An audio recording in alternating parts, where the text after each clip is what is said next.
하나님의 말씀은 느헤미야서에서 보겠습니다. 느헤미야 8장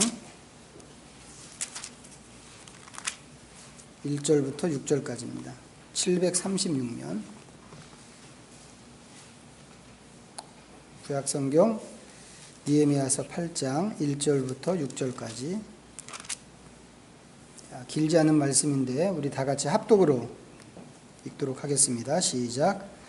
이스라엘 자손이 자기들의 성읍에 거주하였더니 일곱째 달에 이르러 모든 백성이 일제히 수문 앞 광장에 모여 학사 에스라에게 여호와께서 이스라엘에게 명령하신 모세의 율법책을 가져오기를 청하매 일곱째 달 초하루에 제사장 에스라가 율법책을 가지고 회중 앞 곧 남자나 여자나 알아들을 만한 모든 사람 앞에 이르러 수문 앞 광장에서 새벽부터 정오까지 남자나 여자나 알아들을 만한 모든 사람 앞에서 읽음에 뭇 백성이 그 율법책에 귀를 기울였는데 그때 학사 에스라가 특별히 지은 나무 강단에 서고 그의 곁 오른쪽에 선 자는 맏디데와 스바와 아나냐와 우리야와 힐기야와 마아세야와 그의 왼쪽에 선 자는 부다야와 미사엘과 말기야와 하숨과 하스바다니야와 스가랴와 무슬람이라.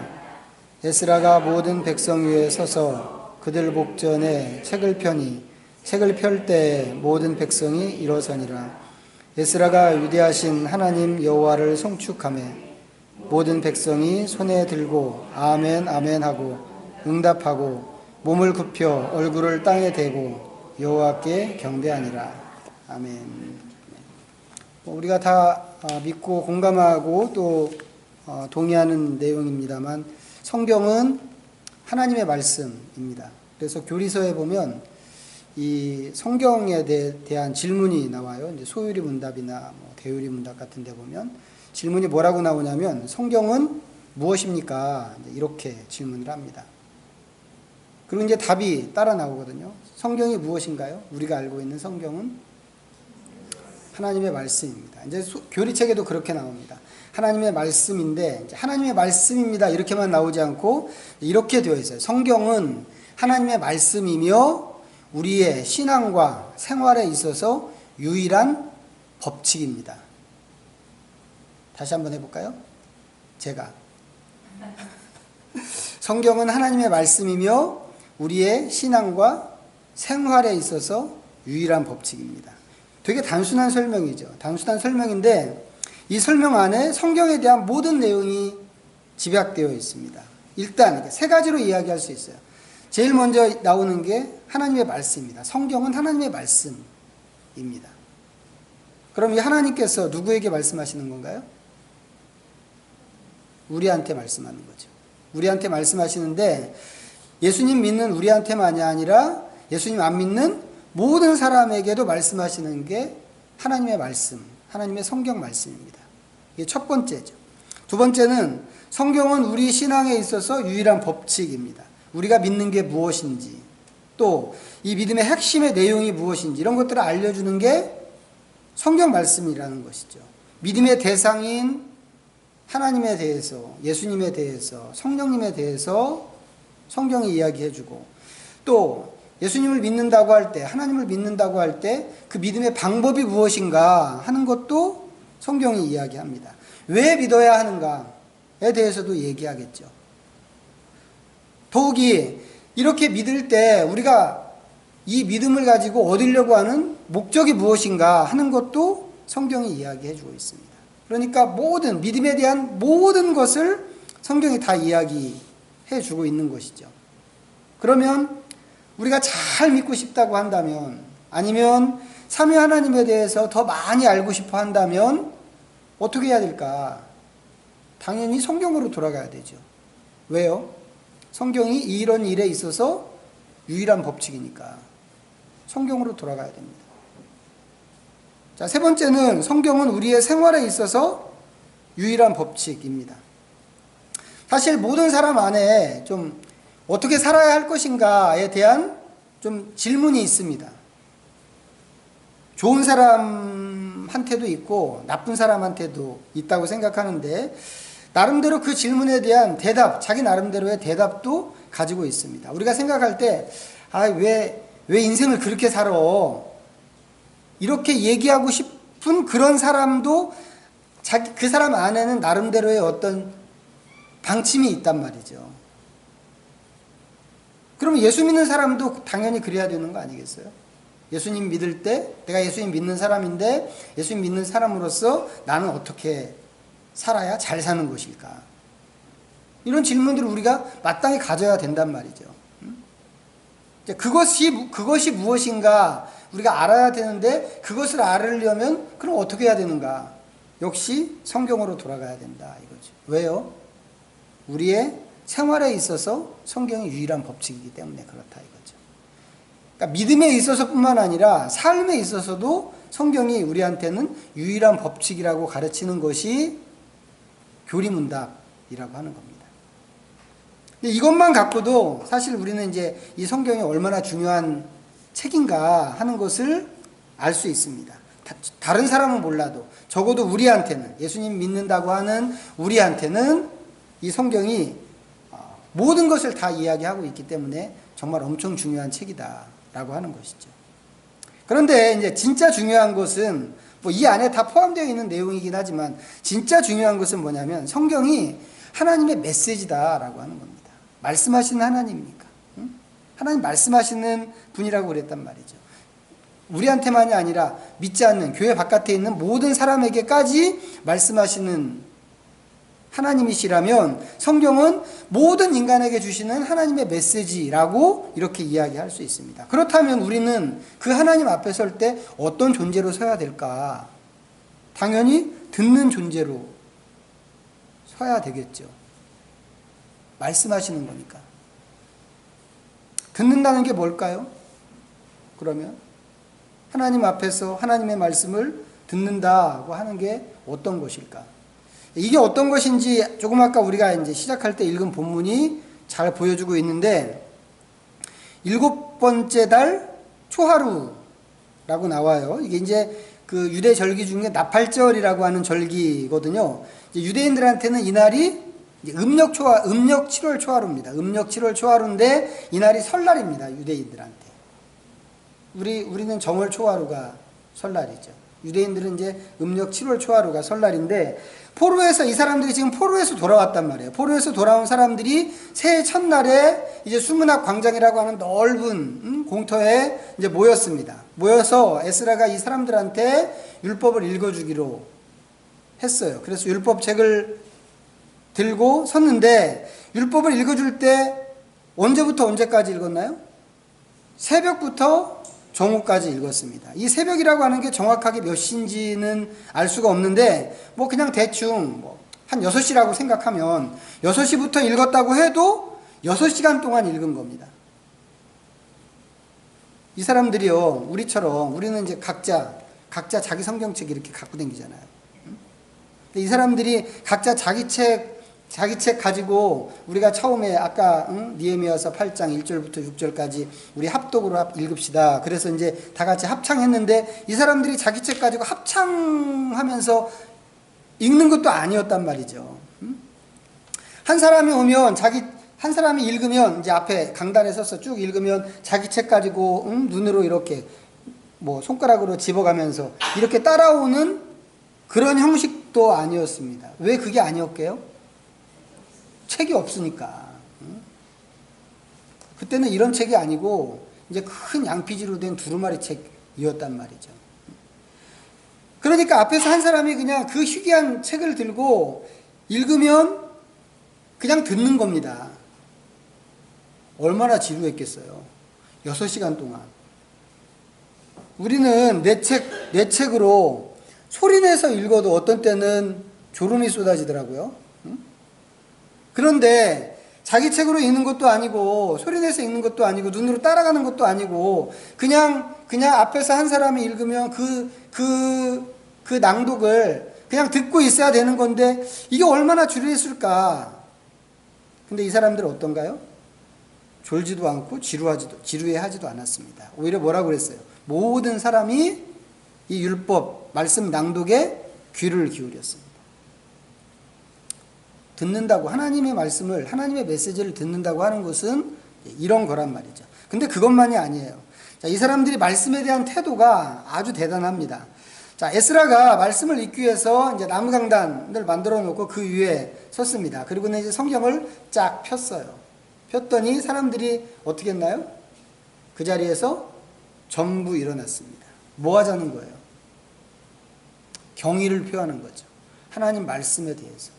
옛날에 제가 어렸을 때 학교에서 선생님이 말씀하시면 이제 아무개야 라고 이렇게 찍어서 이제 부르잖아요. 그러면 네 하고는 대답하고 일어납니다. 일어나서 선생님 말씀을 듣고 했습니다. 질문에 답할 때에도 일어나서 답을 하는 것이라고 이렇게 배웠단 말이죠. 그렇죠? 지금은 아닌 것 같아요. 지금은. 아니죠, 지금은? 좀 그렇게 돼야 되는데, 그러면 선생님들 좀 할만할 텐데. 이렇게 하는 이유가 뭐겠어요? 선생님의 권위에 대해서 경의를 표하는 거였죠. 그런 것처럼 이스라엘 백성들이 하나님의 말씀이 지금 낭독되려고 하는데 전부 자리에서 일어난 것이죠. 원래는 말씀을 들을 때만 이렇게 일어나는 게 아니고 찬송 부를 때도 일어나는 겁니다. 이렇게 앉아서 이렇게 의자에 앉아서 이렇게 찬송 부르는 거 아니거든요. 우리가 이제 그렇게 하기로 하면 주일 예배도 전부 일어나서 처음부터 끝까지 일어나서 예배를 드려야 될지도 모르는 이제 그런 형편이 생기는데, 어쨌거나 하나님을 경외하고 하나님을 경배한다는 것은 사실 그런 태도여야 된다는 거죠. 그렇게 하는 것이 하나님을 높이는 행동이었다고 하는 겁니다. 이스라엘도 지금 그런 태도로 하나님께 자기를 보였단 말이에요. 그런데 6절에 보면 이 사람들이 무슨 생각으로 그렇게 했는지를 이제 알 수 있습니다. 6절 다시 한번 읽어보죠. 시작.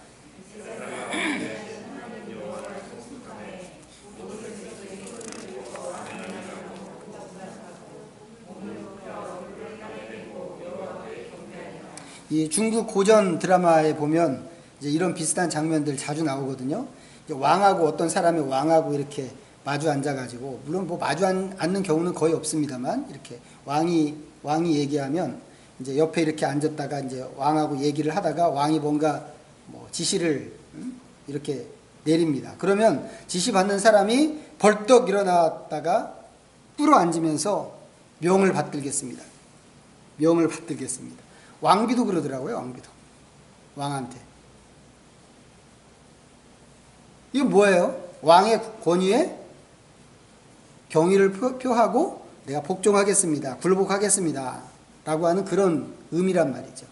하나님의 말씀을 듣는다고 하는 것도 그런 의미인데, 이 말씀에 보니까 이스라엘 백성들이 딱 그렇게 하고 있다고 하는 겁니다.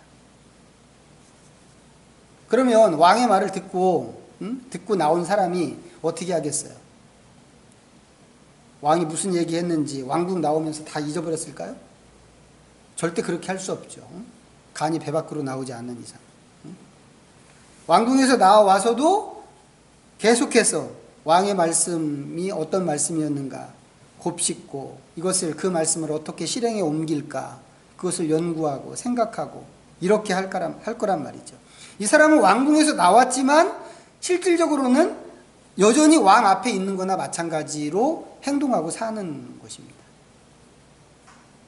하나님의 말씀을 듣는다고 하는 것이 그런 거란 말이죠.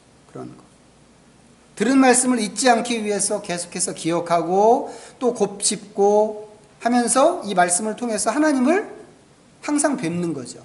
말씀 앞에서 말씀을 듣겠습니다 라고 하는 것도 있지만, 내가 말씀 앞에서 하나님을 뵙습니다 라고 하는 그런 마음 자세로 말씀을 대하는 것입니다.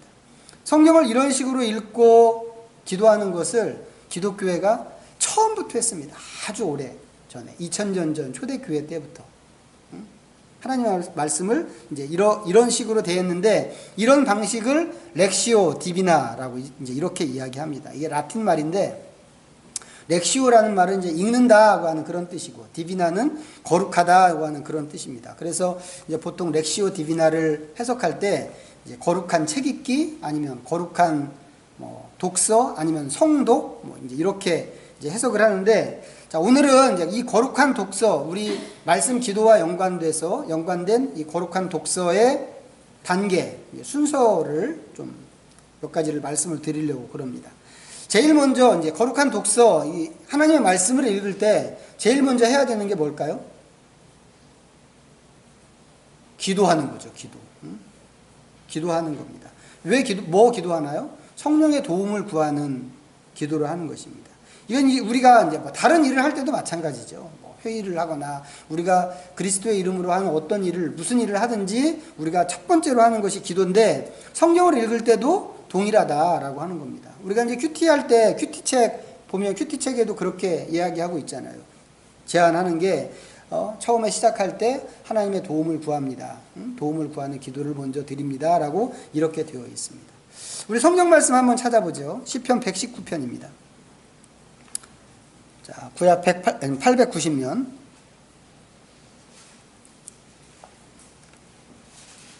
시편 119편 17절과 18절.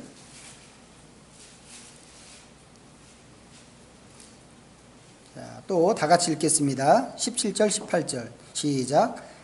주의 종을 후대하여 살게 하소서. 그리하시면 말씀을 지키리이다. 내 눈을 열어서 주의 율법에서 놀라운 것을 보게 하소서. 아멘. 내 눈을 열어서 주의 율법에서 놀라운 것을 보게 하소서. 이 성경을 기록한 사람들이 있었죠. 성경 저자들, 인간 저자들이 있는데, 우리가 성경을 하나님의 말씀이라고 하는 것은 이 인간 저자 배후에 성령 하나님께서 계신 것을 우리가 믿기 때문에 하나님의 말씀이라고 이제 이렇게 믿고 있습니다. 그래서 진짜 성경의 저자는 누구인가라고 할 때 성령 하나님이 성경의 저자란 말이죠. 인간이 아니고, 물론 인간 저자가 뭐 이렇게 정보를 많이 모아서 자료를 수집해서 지금 이 모양으로, 이 순서대로 글을 쓴 것은 분명한데, 그 배후에서 계속해서 그 과정을 빈틈이 생기지 않도록 지키신 이가 성령 하나님이시다라고 하는 겁니다. 그래서 실질적인 성경의 저자는 성령이다라고 이제 이렇게 우리가 이제 고백하고 또 믿고 있는데, 성경을 기록하신 이런 성령의 이런 과정들을 성령의 영감이라고 이렇게 이야기합니다. 그런데 그렇게 성령 하나님이 영감해서 기록하신 글을 우리가 읽는데, 글자만 읽는다고 해서 이 글의 뜻을 다 알아들을 수 있느냐 하면 그거 아니란 말이죠. 그건 뭐 다른 서적들도 마찬가지죠. 우리가 책을 읽는다고 해서 그 저자가 원래 의도했던 내용을, 그 의미를 그대로 100%다 이해한다고 이렇게 보기는 거의 어렵잖아요. 성경 말씀은 특히 그런데, 어떻게 하면 하나님께서 주시는 메시지를 우리가 빈틈없이 다 그것을 알아들을 수 있을까? 우리의 지적 능력 가지고는 이게 어렵다고 하는 겁니다. 더군다나 이 안에 이 하나님 나라의 비밀이 들어있고, 우리의 구원에 대한 문제까지 온갖 신비로운 것들이 다 들어있기 때문에 이것을 애초에 쓰신 성령님께서 도와주시지 않으시면 우리가 이것을 다 완전하게 깨달을 수가 없다고 하는 겁니다. 그래서 우리가 말씀을 읽기 전에 먼저 성령님의 도움을 구하는 겁니다. 뭐 다 아시겠지만 이 시편 119편은 이제 성경에서 제일 긴 장이에요. 그리고 이제 거의 전체가 말씀에 대한 그런 고백으로 되어 있는데, 저자가 이 시편 119편을 쓴 저자가 아주 어려운 상황에 빠져 있는데 자기는 하나님 말씀에 의해서 힘을 얻는다고 이제 이런 고백들을 이렇게 이야기하면서 자기가 어떤 형편에서든지 하나님의 말씀에 집중하겠노라고 이제 이런 다짐과 고백을 하나님 앞에 이제 드리는 겁니다. 그런데 그 기도 속에 조금 아까 읽었던 이런 내용들이 있는 거예요. 내 눈을 열어서 주의 율법에서 놀라운 것을 보게 하소서. 앞에서 제가 말씀드린 그런 내용이란 말이죠. 하나님께서 도와주셔야만 하나님 말씀에 있는 그 뜻과 신비를 내가 발견할 수 있습니다.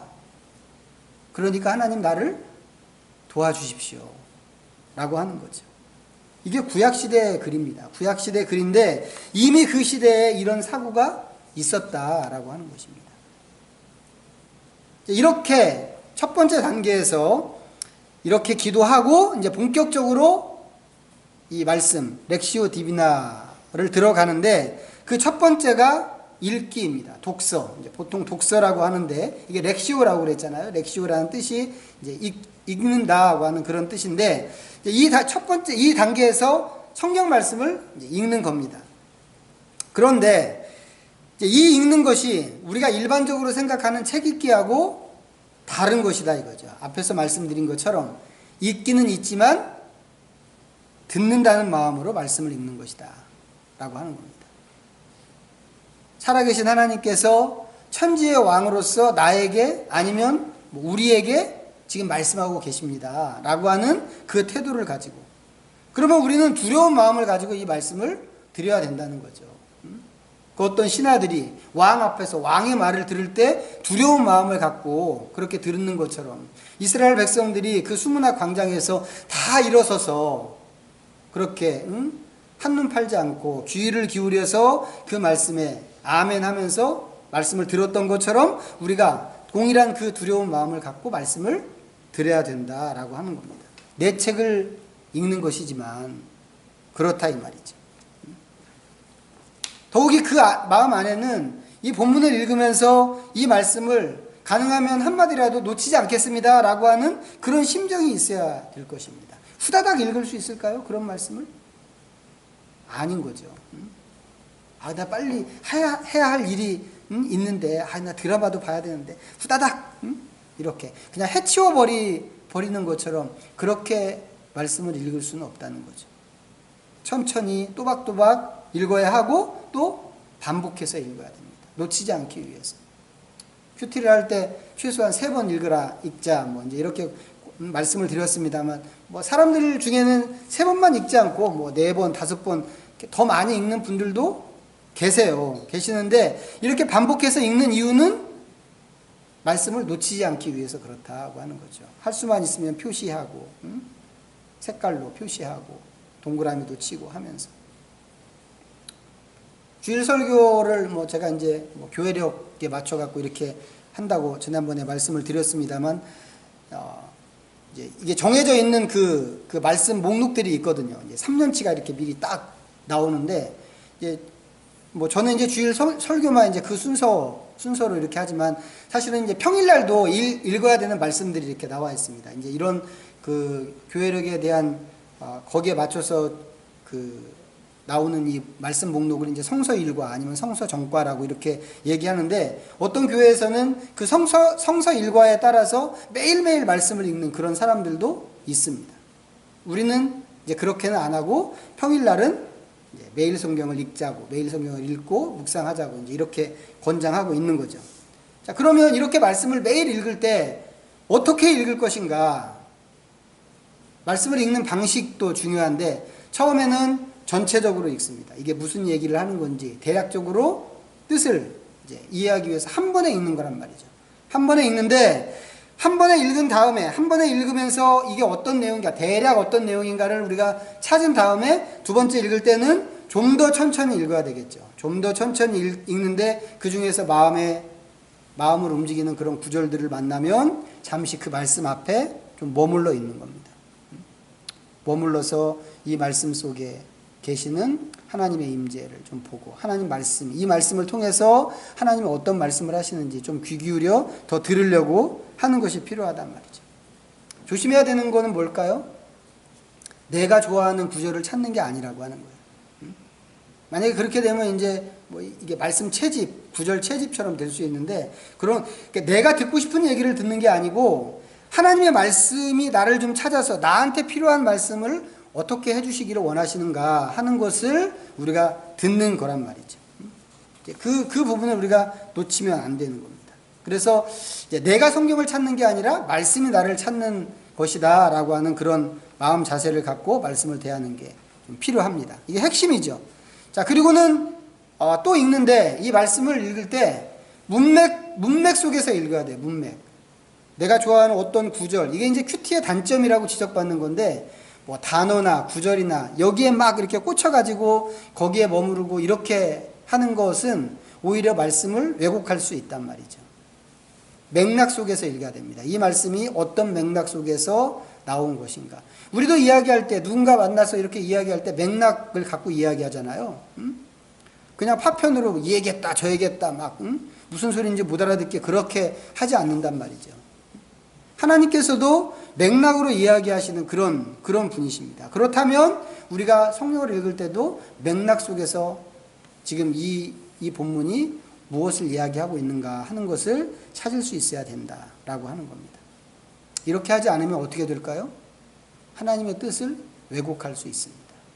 안 하는 것보다 낫겠지라고 생각할 수도 있지만 어떤 경우에는 안 하느니 못한 경우도 있습니다. 그 말씀의 뜻을 왜곡하게 된다면 그렇단 말이죠. 자, 여기까지가 이제 읽기입니다. 읽기고 그 다음에 이제 묵상 단계가 있어요. 묵상이라고 하면 이제 보통 사람들이 좀 이렇게 우두커니 있는 것 뭐 이런 거 생각할지 모르겠어요. 이렇게 명상하는 것처럼 우두커니 그냥 아무 생각 없이. 요즘에는 그걸 멍 때린다고 그러나요? 멍 때리는 것처럼. 이제 그런 것들도 무슨 뭐 우리의 심리나 아니면 우리의 스트레스를 푸는 어떤 방식이 될 수는 있겠지만 이 말씀을 묵상하는 것은 이제 그런 거하고 좀 다르단 말이죠. 그런 게 아니고 말씀 기도에서 말하는 묵상은 무엇인가 하면 되새김입니다. 되새김. 초식동물들 위가 4개잖아요. 그러면 얘네들이 풀이 있으면 마구 뜯어다가 창고에다 집어넣습니다. 마구 먹는 거죠. 그리고는 나중에 이제 시간이 날 때 창고 속에 있던 풀을 이제 꺼내서 이제 그것을 계속 씹어대죠. 우리가 볼 때 양이나 소를 이렇게 보면 얘네들은 하루 종일 먹는 것처럼 보여요. 하루 종일 먹는 것처럼 보이는데 사실은 앞에 먹었던 것을 꺼내서 되씹는 거죠. 계속. 처음에 먹을 때는 창고에 그냥 집어넣는 거고 그 다음에는 이걸 계속 되씹는 겁니다. 말씀 기도의 묵상이 이제 그런 거란 말이죠. 성경 말씀 읽고 잊어버리는 것이 아니고 하루 종일 읽은 말씀을 묵상하고 읊조리고 이렇게 하는 겁니다. 너무 긴 말씀은 기억할 수 없겠죠. 읊조릴 수도 없고. 그런 경우에는 전체적인 맥락 속에서 하나님의 뜻을 가장 잘 전달할 만한 어떤 사상 아니면 단어 아니면 문장 이런 것들을 정해서 그것을 이제 읊조릴 수 있습니다. 다른 사람이 보면 혼자 중얼중얼 이렇게 꼭 미친 사람처럼 그렇게 이제 그렇게 보일 수 있을지 모르겠어요. 하지만 사실은 하나님의 말씀을 입에 달고 사는 이제 그런 것이죠. 계속해서 입으로 중얼중얼 하면서 하나님의 뜻을 묵상하고 생각하고 그 하나님의 뜻이 나에게 무엇인지 또 내가 할 일은 무엇인지 내게 주는 위로와 격려는 무엇인지 이런 것들을 계속해서 생각하는 것입니다. 이게 이제 중세 때 뭐 베네딕트 그 수도회라고 하는 곳에서 수도사들이 이제 이런 말씀 기도의 규칙을 딱 정해가지고 훈련했는데 이제 이 사람들 규칙서에 보면 이제 묵상을 이렇게 규정한 내용이 있다고 그래요. 들어보세요. 묵상이란 말씀을 읽고 또 읽는 것이요. 읽은 것을 되뇌고 웅얼거리고 다니는 것이며 되씹고 소리내어 읊는 것이고 정신에 붙박아 두고 마음속에 새기는 것이다. 이게 묵상이라고 그럽니다. 수도사들은 기도만 하는 사람들이 아니거든요. 이제 수도원 같은 데 가면 이제 각자 이제 맡겨진 역할들이 있어요. 밭에 가서 일도 하고 뭐 설거지도 하고 밥도 하고 하는 여러 이제 각자 하는 일들이 있는데 이 사람들이 자기에게 맡겨진 일들을 하면서 줄곧 계속해서 이렇게 중얼중얼 하면서 말씀을 이렇게 묵상했다고 하는 겁니다. 성경에도 비슷한 표현이 있는 거 아시죠? 아까 찾아봤던 그 시편 119편 다시 한번 보세요. 15절 16절 한번 보십시오. 15절 16절 다 같이 시작. 내가 주의 법도들을 작은 소리로 읊조리며 주의 길들에 주의하여 주의 율례들을 즐거워하며 주의 말씀을 잊지 아니하리이다. 읊조린다. 내가 주의 법도를 작은 소리로 읊조리며 읊조린다는 표현이 성경에 여러 곳에 나옵니다. 여러 곳에 나오는데 특히 시편 119편에 이제 굉장히 많이 등장합니다. 이제 이렇게 중얼거리는 게 성경에서 말하는 묵상의 원리다라고 하는 겁니다. 시편에서도 이야기하는. 그런데 이제 그렇게 하다 보면 발견하는 게 있단 말이죠. 깨닫게 되는 게 있는데 그 깨닫는 것이 딱 있을 때 그걸 가지고 기도하는 겁니다. 그래서 순서가 처음에 읽기, 묵상, 그 다음에 기도가 되는 겁니다. 자, 이렇게 기도에 앞서서 우리 잘 아는 말씀 한 군데만 더 찾아봤으면 좋겠어요. 히브리서 4장입니다. 히브리서 4장, 신약성경 356페이지. 자, 4장 12절과 13절입니다. 뭐 너무 유명한 말씀인데, 자, 같이 읽어보겠습니다. 시작.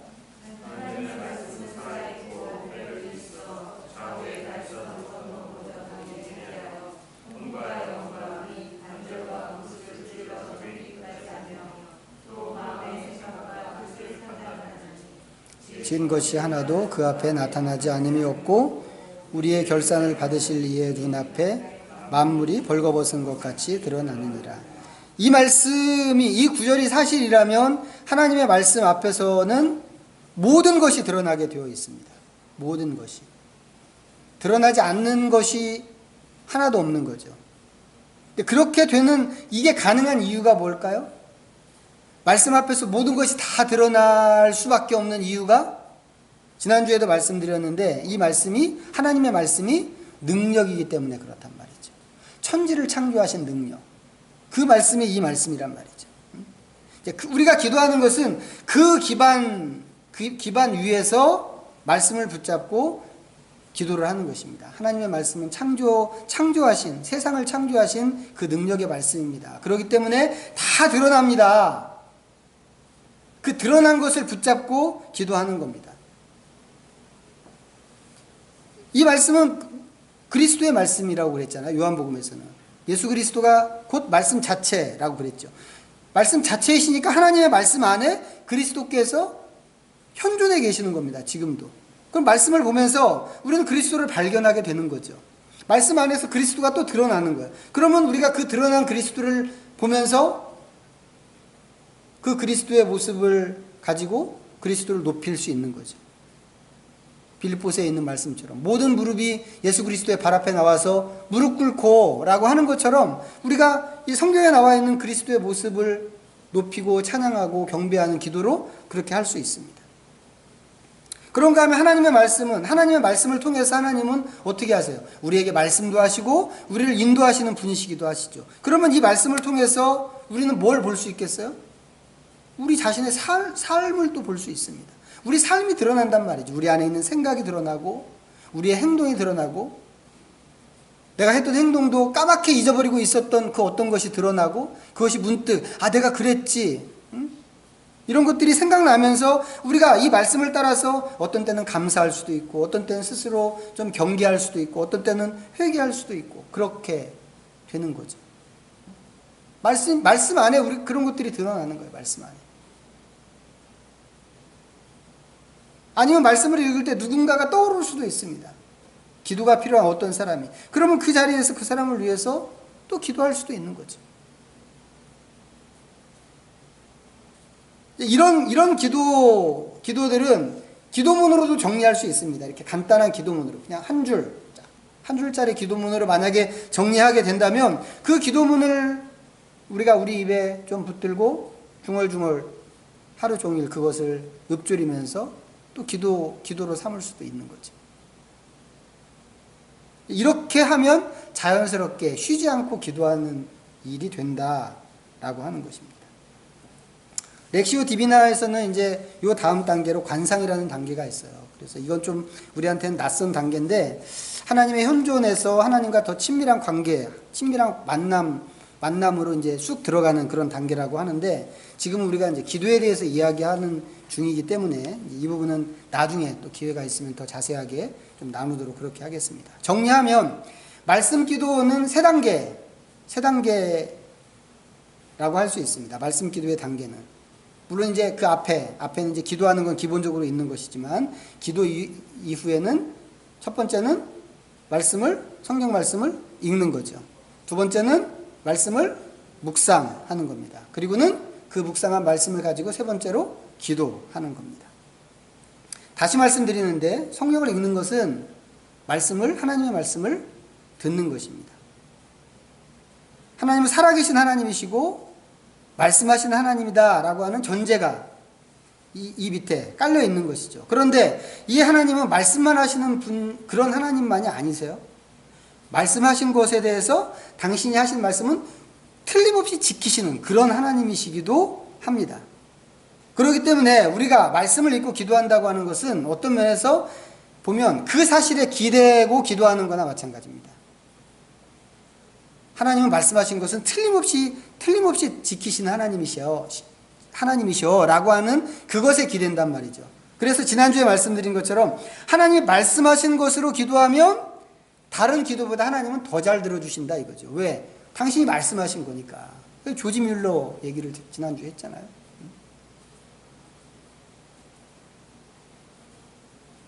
우리가 하는 기도가 그런 기도가 돼야 된다 이 말이죠. 자, 아까 느헤미야 8장에서 이제 이스라엘 백성들 하나님의 말씀을 다 일어나서 들었습니다. 근데 듣는다고 하는 게 뭐예요? 듣는다고 하는 거? 하나님의 말씀을 듣는다. 다른 듣는 것도 마찬가지인데 듣는다고 하는 게 단지 소리를 듣는 건 아니죠.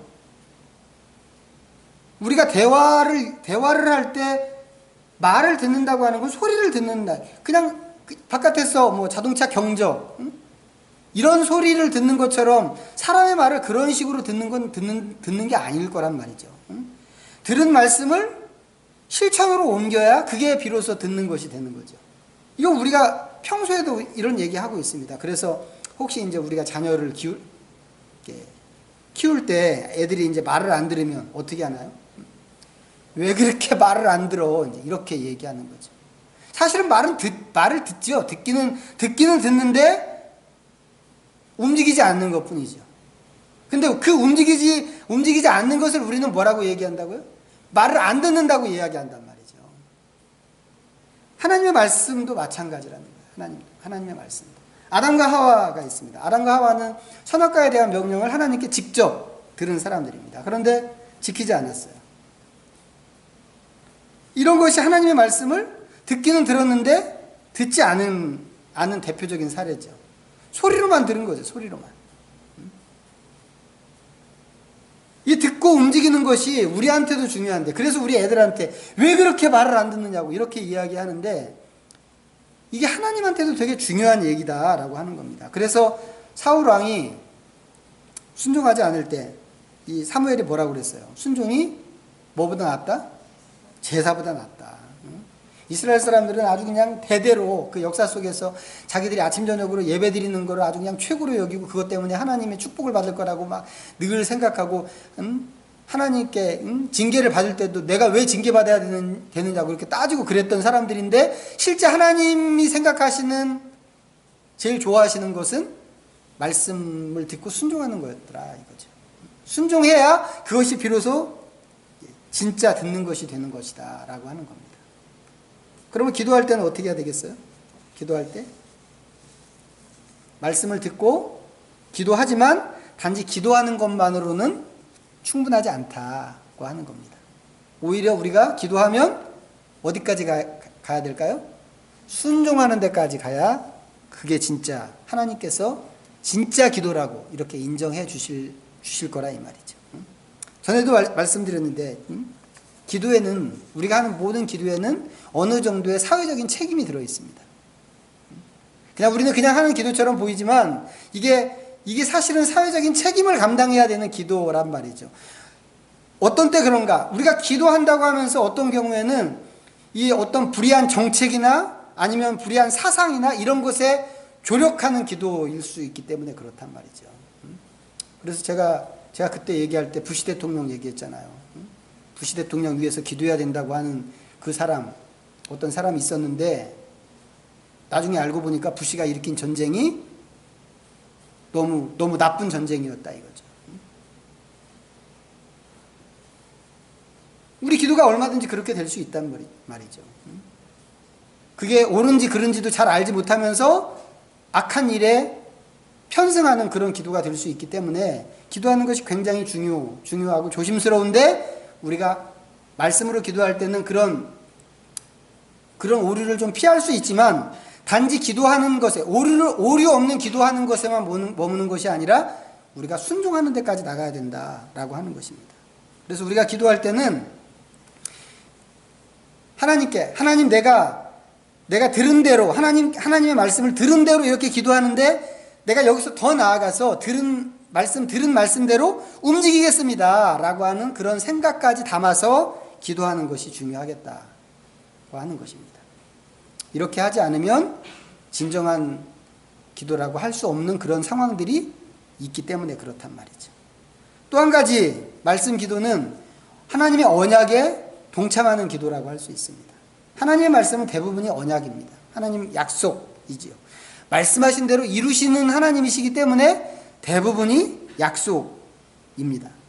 우리는 그 약속으로 주신 그 말씀을 붙잡고 기도하는 것이란 말이죠. 그러면 그것을 붙잡고 기도한다고 하는 것은 뭐예요? 하나님의 약속이나 하나님의 계획의 성취를 위해서 기도하는 것이나 마찬가지란 말이죠. 대표적으로 다니엘의 기도를 생각할 수 있을지 모르겠는데 그냥 들어보세요. 다니엘서에 이런 말씀이 있습니다. 곧 통치 원년에 나 다니엘이 책을 통해 여호와께서 말씀으로 선지자 에레미야에게 알려주신 그 연수를 깨달았나니 곧 예루살렘의 황폐함이 70년 만에 그치리라 하신 것이라. 내가 금식하며 베옷을 입고 죄를 덮어쓰고 주 하나님께 기도하여 간구하기를 결심하고. 하나님께서 이스라엘을 이제 바벨론에 멸망시켰잖아요. 그리고 약속을 주시기를, 예레미야 선지자한테 약속을 주시기를 70년 후에 다시 돌아오게 할 거라고 그랬습니다. 다시 회복하실 것을 약속을 해주셨어요. 근데 하나님께서 약속하셨기 때문에 가만 놔둬도 약속이 이루어지겠죠. 약속은 분명히 이루어집니다. 하나님이 내가 70년 있다가 너네들을 되돌아오게 할 거야 라고 이렇게 말씀하셨으니까 가만 놔둬도 그 일은 이루어진단 말이죠. 그런데 예레미야 선지자를 통해서 이 말씀을 알려주셨는데 어느 날 다니엘이 어떻게 하다가 이 말씀을 책으로 봤나 보죠. 그리고는 아까 읽어드린 그 말씀을 이렇게 보고는 바로 나가서 금식하고 기도하기로 결심을 했다 이 말이에요. 그냥 가만 놔둬도 되는 일인데 하나님께서 어련히 70년 지나면 다 하실 일인데 그것을 위해서 기도하기로 했다 이 말이죠. 뭐겠어요? 하나님의 약속의 성취를 위한 기도를 하기로 이 사람이 결정을 했다라고 하는 겁니다. 말씀으로 기도한다고 하는 것은 그런 일이란 말이죠. 하나님의 계획과 하나님의 약속을 붙잡고 기도함으로 인해서 하나님의 그 약속을 이루는 일에 우리가 기도로 동참하는 그런 일이 된다라고 하는 겁니다. 그래서 우리가 하나님의 동역자가 되는 겁니다. 이게 과연 가능성이 있을까? 가능성이 몇 프로나 되지? 하나님이 에레미야 선지자를 통해서 이렇게 말씀하셨는데 이렇게 세상을 호령하는 바벨론 대제국, 바벨론 왕이 꿈으로 본 그 신상을 해석해 줄 때 다니엘이 뭐라고 그랬어요? 바벨론이 역사에 나타날 그 모든 제국들 중에 최고일 겁니다. 금으로 된 그런 제국일 겁니다. 이거 얘기했잖아요. 그런 제국이 딱 쥐고 있는 이스라엘 포로들인데 이 사람들이 과연 자기 고향으로 돌아갈 수 있을까? 그런 확률이 몇 프로나 될까? 이런 거 물어볼 필요 없단 말이죠. 성경 말씀을 보고 기도할 때는 우리가 그냥 그 말씀 붙잡고 기도하면 되는 겁니다. 왜요? 일은 하나님이 하실 것이기 때문에 그렇다 이 말이죠. 일은 하나님이 하시고 우리는 그 하나님의 계획을 따라서 기도하면 되는 것이다 라고 하는 겁니다. 기도할 때도 주십시오 라고 이렇게 기도하기보다는 기대하는 기도하면 더 좋겠죠. 하나님의 약속을 이루는 것을 생각하면서 하는 기도니까. 예를 하나 더 들어보면 이런 거 있습니다. 에베소서에 구원의 투구와 성령의 검 곧 하나님의 말씀을 가지라 라고 하는 그런 말씀이 있는데 이 구절로 어떻게 기도할까? 예전 같으면 우리 이렇게 기도했습니다. 하나님 말씀을 가지라 그랬으니까 이거 중요하구나. 하나님, 내게 하나님 말씀의 능력을 주십시오. 이렇게 기도했을 거란 말이죠. 근데 이제는 기도가 달라져야 된다는 거예요. 어떻게 해요? 하나님의 은혜로 나는 구원의 투구를 쓸 것입니다. 이렇게. 그래서 모든 원수의 공격에서 나는 안전할 것입니다. 하나님 말씀으로 내가 하나님 말씀 가운데 있을 것입니다. 나는 그 말씀이 나에게 성령의 검이 될 것입니다. 그래서 사탄의 모든 유혹을 물리칠 것입니다. 이상한가요? 기도가? 이상하죠. 안 이상해요? 저는 사실 이거 너무 어색하거든요. 제가 너무 주시옵소서 이런 기도에 너무 익숙하다 보니까 이 기도를 좀 바꿔야 되는데, 하나님께서 이렇게 약속하셨으니까 하나님이 분명히 이루어 주실 걸 좀 믿고, 하나님 이렇게 될 것입니다, 이렇게 좀 기도해야 되는데, 생각하고 기도해요. 기도하는데 실제로 하다 보면 언제 그랬는지도 모르게 또 주시옵소서 이렇게 하고 있더란 말이죠. 그래서 더 연습하고 또 연습하고 해야 되는데, 우리가 좀 천천히 가더라도 충분히 연습해서 제대로 된 말씀 기도로 좀 나아갈 수 있으면 좋겠다 생각합니다. 말씀드린 것처럼 말씀 기도는 하나님의 약속을 이루게 하는 그런 기도입니다. 물론 우리가 기도하지 않아도 하나님은 당신이 하신 말씀을 이루십니다. 그런데 하나님께서 우리를 동역자로 부르셔서 기도로 같이 참여하라고 이렇게 하셨죠. 하나님 우리 없어도 얼마든지 혼자 일 잘 하실 수 있습니다. 우리 없으면 더 잘하죠. 그렇죠? 저는 제 스타일이 좀 그렇기도 하거든요. 누구랑 같이 일하는 것보다 제 혼자 일하는 게 훨씬 편합니다. 그리고 훨씬 더 잘할 수 있어요.